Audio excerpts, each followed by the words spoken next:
Hola, ¿qué tal? ¿Cómo les va? Bienvenidos a un nuevo capítulo de podcast de equipos históricos. Esta vez, vestidos para la ocasión, ¿eh? No pueden decir que no lo prometimos. Vamos a hablar de la vecchia señora de Italia, de la fidanzata de Italia, de la Juventus, en un periodo particular, como decíamos, aquel que comprendió 3 finales de Champions seguidas. Nos vamos a introducir en ese mundo y para eso lo tenemos al querido Nacho de Tito del otro lado. ¿Cómo está, Nachito? ¿Qué haces, Dani? ¿Todo bien? Todo bien, todo perfecto. Con ganas de hablar de este equipo, que bueno, es uno de esos que ganó menos de lo que uno quisiera, por lo menos a nivel continental, pero dejó una marca indeleble seguramente en el fútbol de esa época, una referencia del fútbol de esa época, con muchos nombres que, bueno, terminaron jugando y ganando muchas cosas a nivel club, a nivel selección, y será interesante repasar toda esa historia con un entrenador que también en Italia tiene un sello propio a nivel club y a nivel selección nacional, como fue Marcelo Lippi. Así que nada, nos ponemos en tus manos y arrancamos el repaso de esta Juventus. Bien, justo hablabas también de lo que es los años que estuvo el éxito internacional, por más que haya ganado una Champions en este proceso, jugó otras dos finales. Todo esto fue de manera consecutiva, ¿no? Veamos lo difícil que es jugar 3 finales de Champions consecutiva, de Champions, de Libertadores, de cualquier copa internacional. Hace poco hablamos del podcast del Milan. El Milan ganó 2 Champions seguidas y estuvo 30 años casi hasta que alguien volvió a jugar hasta que volvió a ganar los 2 Champions seguidas. Bueno, imagínense 3 finales consecutivas. Este récord del Milan y la Juve, los dos los rompió el mismo Real Madrid, que bueno, que terminó ganando en la reciente era con Cristiano Ronaldo 3 Champions seguidas, jugó no sé cuántas finales consecutivas. Obviamente, bueno, un Madrid que rompió todos los récords, pero bueno, eso te marca un poco la importancia de estos equipos que estuvimos viendo, el Milan primero y ahora que nos toca la Juventus, porque, bueno, 3 finales de Champions de manera consecutiva, una victoria, dos derrotas. La verdad habla de un equipo que marcó época. Y bueno, la idea obviamente es ver cómo llegó a marcar esta época, cómo se fue armando el equipo y quién fue el estratega, ¿no? Porque de quien vamos a hablar también, el que se encargó de llevar este equipo hasta acá, es el último técnico que sacó campeón del mundo de Italia, ¿no? Estamos hablando de Marcelo Lippi, que llegó a la Juventus, digamos, sin tanto pergamino, ¿no? Uno esperaría que para llegar a la Juventus debería tener un pergamino amplio, pero bueno, lo mismo pasó con Arrigo Sacchi en el Milan anteriormente, con lo cual no sorprende, ¿no? Que tal vez la dirigencia de la Juve haya buscado un perfil más bajo, alguien que venga en crecimiento, como había hecho su gran rival, uno de sus archirrivales, el Milan, para ver cómo podía cortar una sequía de títulos que ya llevaba 8 años, 8 temporadas. La Juventus no ganaba el Scudetto. Recordemos, la Juventus es el equipo más ganador de Italia. Hasta ese momento tenía 22 títulos locales. Quien lo seguía tenía 12. O sea, claramente era el máximo ganador del fútbol italiano, por lo cual estar 8 años sin salir campeón era demasiado tiempo. Y en el medio habían ganado el Napoli, la Sampdoria, equipos que habitualmente no ganan en Italia. Entonces era una oportunidad y un momento para la Juventus en la que tenían que dar un volantazo sí o sí, y para eso eligieron al bueno de Marcelo. Sí, recuerdo en la previa de la llegada de Marcelo Lippi, un último proceso de Giovanni Trapattoni dirigiendo a la Juve, tratando de evocar aquel proceso sí muy ganador de mediados de los 80. Bueno, logra en parte, llega a ganar un título, no justamente un título de liga. Y me parece que esto está bueno que lo marquemos, Nacho, porque nosotros nos encanta hablar de la historia de la Champions, de la historia de los torneos en sí, pero en esta época se le daba mucha importancia a la liga local. Sí, Era muy fuerte ganar el Scudetto. sí. Se invertía mucho dinero, tenía un prestigio muy grande, más allá de que la Copa de Campeones siempre lo tuvo el prestigio. No le vamos a bajar el precio a la Champions, y mucho menos en esta época. Pero sí, en Italia pesaba mucho ganar el título de campeón de Italia.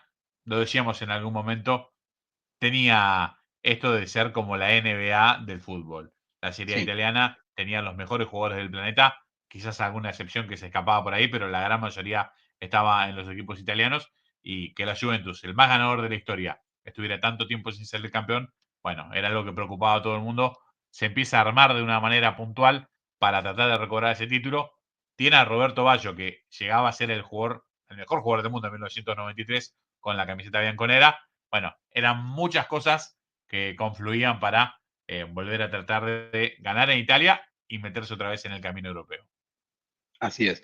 En esta última campaña de Trapattoni, la Juventus termina segunda del Milan. El Milan vuelve a ganar el Scudetto y la Juventus con eso se clasifica a la UEFA, ¿no? ¿Por qué hablamos también del prestigio de la liga local? Porque en esa época a la Champions iba uno solo, a la Liga de Campeones, a la Copa de Europa iba uno solo que era el campeón, a lo sumo dos si el campeón de la Copa también era de ese país. Que vamos a ver qué pasó en un momento con la Juve y el Parma más adelante, que la Juve clasifica a la Champions por ser campeón de la Champions y el Parma entra también a la Champions por haber salido segundo de la liga. Pero digamos, hoy en día en todas las ligas entran cuatro equipos, o sea, en las ligas más importantes del mundo, en la española, la italiana, la inglesa, entran cuatro. Entonces ya tenés cuatro equipos que están abocados a la Champions League. Hasta 5 este año. Sí, hasta cinco en este Hasta año y 5. también si tenés algún campeón de copa o lo que sea, tal vez podés meter uno más. Entonces son muchos equipos de una misma liga peleando por otro título que da más dinero, entonces la liga a veces queda de lado. En ese momento, la liga la jugaban, o sea, obviamente siempre la juegan todos, pero la jugaban todos a ganar porque era su pasaje a la Champions y no había otra, estaba la UEFA, obviamente, que ya dijimos que la UEFA era la tercera competición en importancia y además era un campeonato de eliminación directa, no consumía tantos recursos como un torneo que tiene fase de grupos, que después tiene cuarto de final. Tal vez vos clasificabas a la UEFA, quedabas afuera en primera ronda y eran dos partidos en septiembre y terminó. Claro. No es como hoy que la UEFA también es fase de grupos, entonces te asegurás al menos hasta enero estar en participación y te asegurás hoy en día 8 partidos de competición internacional. En ese momento eran dos, a veces cuatro, y a casa. Entonces, la liga italiana, como decías vos, tenía los mejores jugadores, era la liga con mayor prestigio del mundo, y era la que todos querían ganar, la que había ganado ya Maradona, la que el Milan se trajo a Rigosaki para poder ganar de vuelta y volver a ganar la Champions, y ahora era el turno de la Juventus. Absolutamente. Bueno, arranca el proceso con Marcelo Lippi y arranca de qué manera. Ya directamente metido para intentar ganar este escudeto.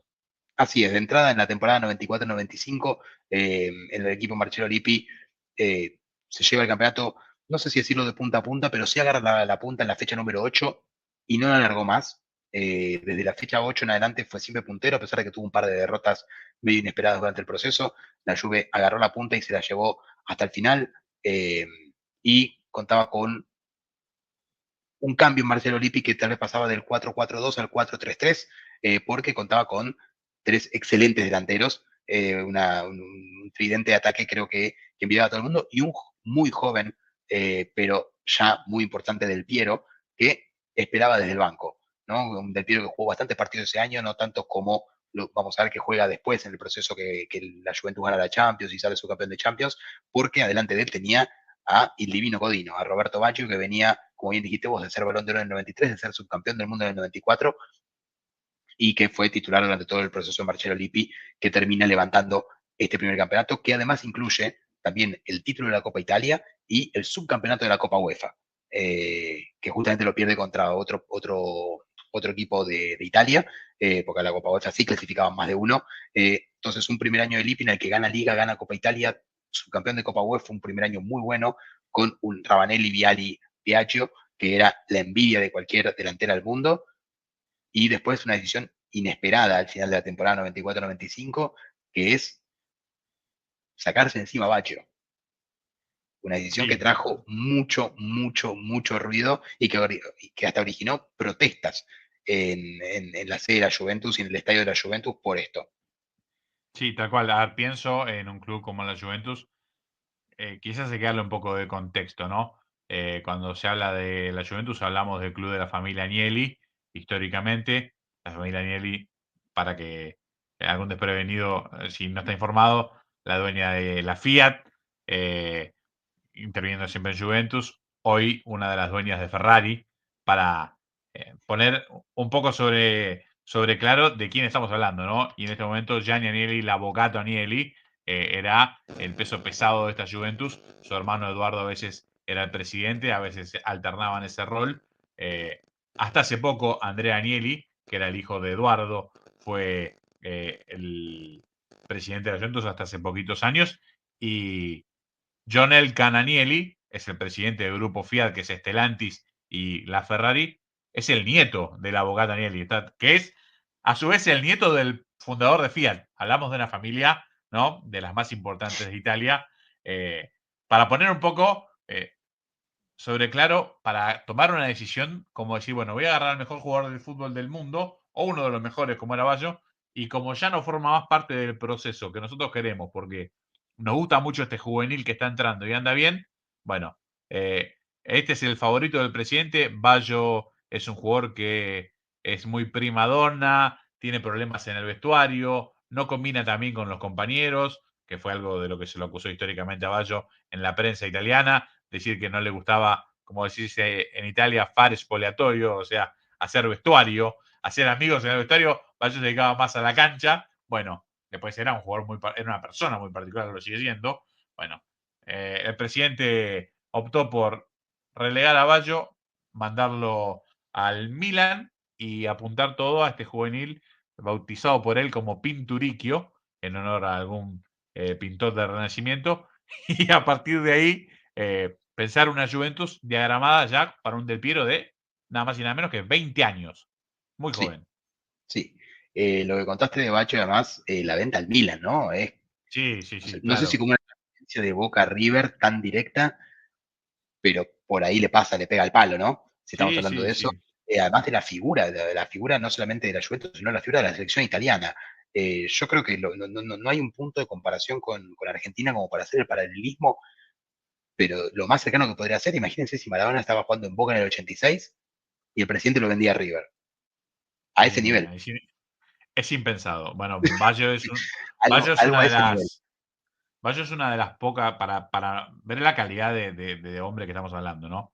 Eh, para mí, que no tuve la posibilidad de ver a los viejos campeones, cuando hablo de viejos campeones hablo del fútbol de comienzo del profesionalismo de principios de los años 30. Sacando eso del fútbol más moderno para acá, de los italianos, tenés que hablar de Baggio, de Riva, como los mejores de la historia. Y creo que tanto Totti y Del Piero, dos cracks absolutos, están un escalón por debajo de Baggio a nivel selección. Sí, Y sí. esto está bien claro. Pero cuando lo nombro y digo esto, pienso en que a nivel de crack, jugó en los tres grandes de Italia, porque Baggio no solo jugó en la Juventus y en el Milan, sino que después tuvo un proceso y un periodo en el Inter, ¿sí? Y además es uno de los pocos jugadores en la historia de la selección que tuvo partido oficial de despedida. Después de muchos años de no ser convocado, lo convocan especialmente para un amistoso con España porque terminaba su carrera. Digo, es uno de esos jugadores como Eso fue en el 2002, ¿no? Si no me equivoco, 2003. 2004, antes de la 2004. Euro. 2004, antes de la Euro. Bueno, hubo una polémica muy grande porque cuando se queda fuera del Mundial 2002, Sí, a pesar de una pronta recuperación de una lesión de cruzados. Pero quiero decir, un emblema del país. A Baggio sí, lo querían todos, de hecho lo siguen queriendo todos. Es un tipo amado en Italia, un país donde es muy difícil que te quieran si no ganaste. ¿Sí? sí. Porque Baggio no fue campeón del mundo. No es que decir, bueno, Argentina, ¿sí? País futbolero como pocos. ¿Cuánto se lo discutió a Lionel Messi? Bueno, hasta que Muchísimo. hasta que ganó. Cuando ganó se acabó la discusión, ya no hay más discusión de nadie. Unánime. Ahora ya es el ídolo de todo el mundo. Que en Italia, que es un país exitista al extremo, te quieran a pesar de no haber ganado, ¿sí? A pesar de haber errado vos el penal que te hizo perder el mundial, bueno, habla de la categoría de jugador en una Italia absolutamente tacticista, tener al mejor jugador del mundo y que sea un habilidoso, bueno, marca un poco lo que era una mosca blanca Sí, en un mundo bastante complicado y como decía Nacho, no entra en el proyecto de la sociedad, como dicen allá, y parte Bayo hacia otro rival histórico como el Milan, porque a nosotros no nos interesa más tenerlo. O sea, es un concepto que en el fútbol sudamericano no entra, ¿no? Para ninguna manera. totalmente. Un Robbie Baggio, además, que recordemos que en la selección de Italia, en los tres mundiales que jugó, nunca lo eliminaron en los 90 minutos. Los tres veces lo eliminaron por penales. En el 90 Argentina, en el 94 Brasil, en el 98 Francia. Eh, digamos, dos veces perdiendo frente al campeón y la otra perdiendo frente al finalista, dos veces, una vez en semifinal, otra vez en la final, otra vez en cuarto de final. A Roy Baggio nunca lo eliminaron en cancha, lo tuvieron que eliminar por los penales, porque bueno, esa Italia era durísima, una Italia que desde el 86 no pierde en los 90 minutos una eliminación directa en un mundial. Sí, sí, Tampoco lo perdió y después, ni el 2002, ni 2006, bueno, 2006 fue campeón, obviamente no perdió ninguna, y después nunca pasó fase de grupos, pero nunca perdió una eliminación directa. Tres de esas fueron con Roy Baggio, un ídolo total de Italia, y un ídolo eh, de la Juventus, y creo que también del Milan y el Inter, debe ser de los pocos que comparte idolatría. sí. Sí, sí, totalmente. Pero esto que decías de Italia, a veces la gente, hoy sobre todo los chicos que no lo vieron, vieron esta última etapa mala de la selección italiana. Piensen esto: Italia mundiales jugados en suelo europeo, no pierde un partido desde 1974, ¿sí? Cuando perdió con Polonia. Nunca más perdió, pero no es que no se jugó más, ¿eh? Se jugó en el 82, se jugó en el 90, se jugó en el 98, se jugó en el 2006, ¿sí? Y nunca perdió un partido. Hablamos de, bueno, junto con Brasil y Alemania, una de las mejores selecciones de la historia, sin lugar a dudas en ese podio, un escalón por encima de Argentina, aún después de haber regalado todo ese tiempo y aún sin tener a un Maradona y un Messi. Entonces hablamos de alguien pesado, pesado, y Baggio es el que ocupa el lugar ese en el corazón de los italianos, ¿no? 9 goles en Copa del Mundo. Tiene algo de jugador del pueblo, jugador de elite, que es, y te va a encantar esto, Nacho, que esta definición, que es cuando vos tenés un jugador que juega mejor con la camiseta de la selección que con la camiseta de los clubes. Ese es un jugador de selección, pero de esos Claro, que es un va jugador de al selección. ese va a jugar es al póster de todos los chicos menores de 12 años. Y en mi caso, tengo 38 y lo tengo Bayo todavía en la pared. Así que va a seguir colgado por ese señor. Pero sí, un Baggio, como dijimos, ¿no? Ídolo en 3 clubes grandes de Italia, ídolo de la selección, ídolo del pueblo italiano. Eh, Todo esto para que el presidente de la Juve diga, suficiente, se va. No Ahora, queremos más. Sí, ya está. ahora viene este chico de 20 años que se llama Alexander Del Piero, Alessandro Del Piero, Pinturicchio, para ustedes se los presento, un chico que sí había jugado mucho en la primera temporada con Lippi, pero siempre por detrás de Ravanelli, Viali y Baggio, ¿no? Era el cuarto delantero, una delantera que juega con 3 arriba, pero que ya en la siguiente temporada vamos a ver que va a corresponder el afecto y el cariño y la presión también que le metió Agnelli, porque la Juve va a ganar la Champions, va a ganar su segunda Champions de la historia en el 95-96, va a salir segundo en Liga, atrás del Milan, pero bueno, los esfuerzos estaban puestos en otro lado, y bueno, Bachi obviamente, perdón, Del Piero tiene una Champions, una Copa de Europa en realidad de ensueño, es el máximo goleador de la Juventus en la competición con 6 goles, lo sigue Ravanelli con 5, también una copa para Ravanelli espectacular, que Ravanelli justo después de esta copa se terminó yendo a jugar a Inglaterra, así que bueno, no vamos a ver más de Ravanelli en este podcast, después vamos a hacer un podcast sobre Ravanelli, solamente sobre él, uno de mis delanteros favoritos, porque a mí me encanta, yo era muy chico y veía un delantero con el pelo blanco y no podía entender como un joven de apenas Compartimos 28 años gusto. podía tener el pelo blanco. Compartimos ¿Cómo? gustos. Compartimos gustos porque Ah, la pena perfecto. Bianca era de mis preferidos también. Pienso en ya lo que fue recorrido de la Champions, seguramente lo vamos a desandar un poco. Una Champions con rivales muy interesantes. Eh, Digo, el Real Madrid en el medio. Cuando ya ves Madrid Claro, y Copa de Campeones, ya hablamos de algo pesado.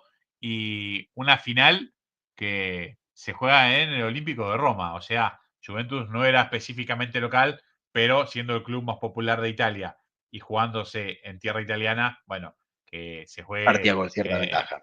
sí, tenía una ventaja muy importante, a pesar de que en la final iba a tener al campeón del año anterior, que no era poco. Sí, sí, sí, el famoso Ajax de, de los Davids, de los Van der Sar, de Litmanen, de Overmars, toda esa, De Van Gaal, de Van Gaal, toda esa bandita hermosa que tuvo el Ajax, eh, de los cuales después muchos equipos de Italia, sobre todo, se fueron nutriendo una vez que se pasó lo de la ley Bosman.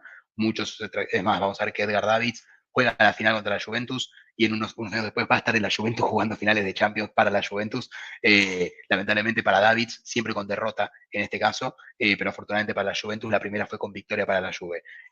Como decías vos, una copa interesante. Obviamente no esperen ver 4 equipos italianos, 4 equipos españoles, 4 equipos ingleses. El grupo, y piensen que los equipos de Gales hoy son considerados débiles, en ese momento no lo eran, ¿no? El grupo que tuvo que enfrentar la Juventus fue con el Borussia Dortmund, el Steaua de Bucarest y el Rangers de Escocia. Hoy en día el Rangers de Escocia yo creo que llega a jugar Champions y le hacen de a 6 goles por partido. En ese momento el campeón de Escocia era un equipo poderoso, un equipo que llegaba pisando fuerte. Lo mismo el Steaua de Bucarest, que tenía, que como ya vimos en otra edición, no me acuerdo si en la del Milan o cuál, el Steaua de Bucarest tenía la base de la Rumania que había sido semifinalista del mundo en el 94. Creo que claro, sacando Hagi en ese momento, ya el resto eran toda la selección, estaba Radichoviu, estaba Popescu, creo que el arquero Estelea también estaba en ese momento, no me acuerdo tanto, pero tenía 5 o 6 jugadores que eran la base de una selección semifinalista del mundo. Entonces, no era el Estado Bucarest que tal vez uno ve hoy en día, que no tiene que los jugadores rumanos que tiene son segunda o tercera línea, que los buenos jugadores rumanos están jugando en la Premier o en Italia.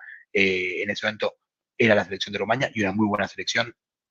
Así que un grupo para la Juventus obviamente complicado, como lo eran todos en esa época, porque clasificaban apenas los campeones. Y vamos a ver ya en estas ediciones que empiezan a llegar algún que otro segundo, algún que otro equipo de otro país, pero máximo 2 cupos por país.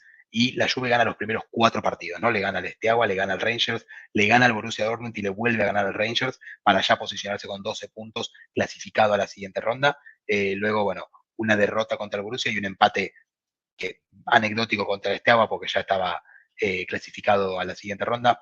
La Juve se mete en la siguiente ronda con lo que vemos por acá también mucha participación de otro muy famoso hoy en día, pero por ser suplente, por ser entrenador, que es Antonio Conte. Un Antonio Conte que marcó muchos goles en la fase de grupo, creo que fueron 3 o 4 que marca, todos muy importantes, sobre todo los que le marcan al Borussia Dortmund para ganar el primer partido y despegarse de quien iba a ser su más inmediato perseguidor por el primer puesto. Pero bueno, con esto la Juve se logra meter en los cuartos de final de la Copa con, vamos a decir, la mala suerte, ganando con el diario del viernes, de enfrentarse con el Real Madrid, ¿no? El máximo campeón de Europa. Hasta ese momento, en ese momento recordemos que el Madrid hacía muchísimos años, creo que ya eran 35 años que no ganaba la Champions, pero sigue siendo el Real Madrid, sigue siendo un equipo que nadie quiere enfrentar, siguen siendo los reyes de Europa. Eh, y sobre todo, sabiendo que arrancaste perdiendo la serie porque en la ida el Madrid gana 1-0 con un gol de Raúl. Ya existía el Ángel de Madrid, ya Raúl ya facturaba desde esa época, desde la 95-96, y la Juve tiene que ir a Turín a dar vuelta a la serie, cosa que, bueno, obviamente estamos viendo la Champions que ganó la Juventus, así que obviamente lo logra, con un gol primero del Piero de tiro libre, un tiro libre que no le pega tan bien Pinturicchio, para quien lo conoce, un excelso tirador de tiros libres. Sí, Eh, sí, sí. ese tiro No, no, libre crack. Iba a pasa decir, entre perdón, medio de la barrera. si no me equivoco, la estadística es en Juventus un gol cada 3 ejecutados en tiro Un gol libre. cada, Cada 3 tiros libres ejecutados. Sí, sí, una sí, bestialidad, una estadística terrible. Sí. una Creo que bestialidad. no hay jugador. A ver, creo que hoy es una de las cosas que en esa época existía mucho y hoy el fútbol actual no tiene tanto. No un especialista a balón parado que Sí, decís, bueno, listo, es saca, gol. le pega al Piero, rajemos porque saca al medio, estamos boleta. En ese momento había mucho. Sí, había muchos. Hoy, a ver, viene rápido Francesco Totti. Bayo, podemos decir, sin que fuera su Sí, especialidad máxima, estaba Maradona, Maradona, Sinisa Mihailovic, Beckham. mm, bueno, David Beckham. Había muchos todavía que la ponían donde querían. Bueno, En Uruguay estaba, ya hablamos de el, Bengoechea, el profe, acá Gallardo, Francescoli, era Francescoli, eran jugadores que eran tipo especialistas Gorosito. en la jugada a balón parado. Hoy pareciera que es como que, más allá que el fútbol ha ido mutando hacia darle mucha importancia al balón parado, no se ve tanto gol de remate directo, no hay tantos goles de Sí, tiro libre como sí pasaba en aquella época. sí, sí, no hay tanto especialista. Creo que tal vez los últimos dos, pero más por ser cracks que otra cosa, son Cristiano y Messi, pero no era su Claro, principal fuerte, no era su principal virtud. sí, Y sí, también hay una estadística, creo que hicieron en el Mundial, que Messi, perdón, o antes del Mundial, que Messi había hecho varios goles de tiro libre, pero claro, necesitaba, creo que eran 13 ejecuciones para hacer un gol de tiro libre, cuando la media era 7. Entonces, claro, obviamente, claro. si tenés el doble de oportunidades, vas a hacer más goles. Creo que hay algo así la estadística, no me acuerdo muy bien. Lo mismo para Cristiano. Cristiano también tenía una estadística Bueno, de muchos goles por de tiro libre, pero con muchos ejecutados. O sea, la eficacia no eran tan altas de los dos. vamos a nombrarlo porque si no parece que hay algo personal. Riquelme también era un especialista en, Riquelme también, en sí, sí, sí, pelota lógico. parada. Antes existía mucho ese jugador el 10, el famoso 10 de los equipos. Bueno, normalmente era un jugador que en pelota parada te hacía sufrir. Hoy, dentro de lo que ha perdido el fútbol, esa es una característica que me parece para marcar. Bueno, en un tiro libre no tan bien ejecutado, pero Del Piero facturaba. Pero Del Piero facturaba. Y después, bueno, Padovano termina poniendo el 2-0. Una cosa para que vean de Del Piero acá, hoy uno está también muy acostumbrado a que los extremos se enganchan para adentro, ¿no? Se juega generalmente un volante, un extremo de pierna zurda, juega por la derecha, engancha y le pega. En ese momento lo más lógico era que los extremos por derecho sean derechos y los extremos por izquierda sean por izquierda para tirar el centro. Bueno, Del Piero fue de los, no sé si de los primeros, pero sí de los que más marcó eso de el extremo que engancha para adentro y le pega. Van a ver, creo que hay 2 o 3 goles en esta copa, si pueden ver algún video que muestre todos los goles de la Juventus en esa copa, hay 2 o 3 goles de Del Piero que son su marca registrada. en el vértice del área, un pasito para adentro y de derecha al segundo palo, un gol que, claro, le hemos visto hacer a Messi al revés, ¿no? De zurda, 17 millones de veces, o a Cristiano Ronaldo 17 millones de veces. Bueno, Del Piero también lo hacía antes de que existan Cristiano y Messi, antes de que nazcan Cristiano y Messi casi, por ahí deben estar, porque bueno, no era lo más común, que entre los extremos ahí desbordaban y tiraban el centro, a lo sumo podían meterse para adentro para patear, pero con el ángulo cerrado o para volver a abrirla para el medio, no era lo más común ver un jugador así. Sí, tal cual. Bautizada como la zona del Piero, ¿sí? En Italia se habla de la zona del Piero porque cuando uno agarra, como decía Nacho, un video de la historia de los goles de Del Piero en la Juventus, bueno, va a ver que hay un montón de goles y ¿para cuántas veces hizo el mismo gol? Bueno, es lo que pasa con los grandes jugadores. Está claro que todo el mundo sabe lo que va a hacer. Bueno, de alguna forma logran ingeniárselas para hacerlo de igual manera. Enganchaba parado sobre la izquierda del campo, enganchaba para adentro a la historia en el borde de lo que es el área grande y, bueno, normalmente el rival terminaba sacando del medio. Varios goles así también en esta competición y algunos nombres que decías como el de Padovano, un jugador de esos que en una época de grandes delanteros en Italia, se hizo un hueco en esta Juventus, ¿no? Por lo menos para alternar. Pensemos que no estaba ni cerca del nivel de Ravanelli, de Vialli y de Del No, Piero. no, no, ni de Sin, cerca. sin embargo, tuvo mucha participación en esta copa.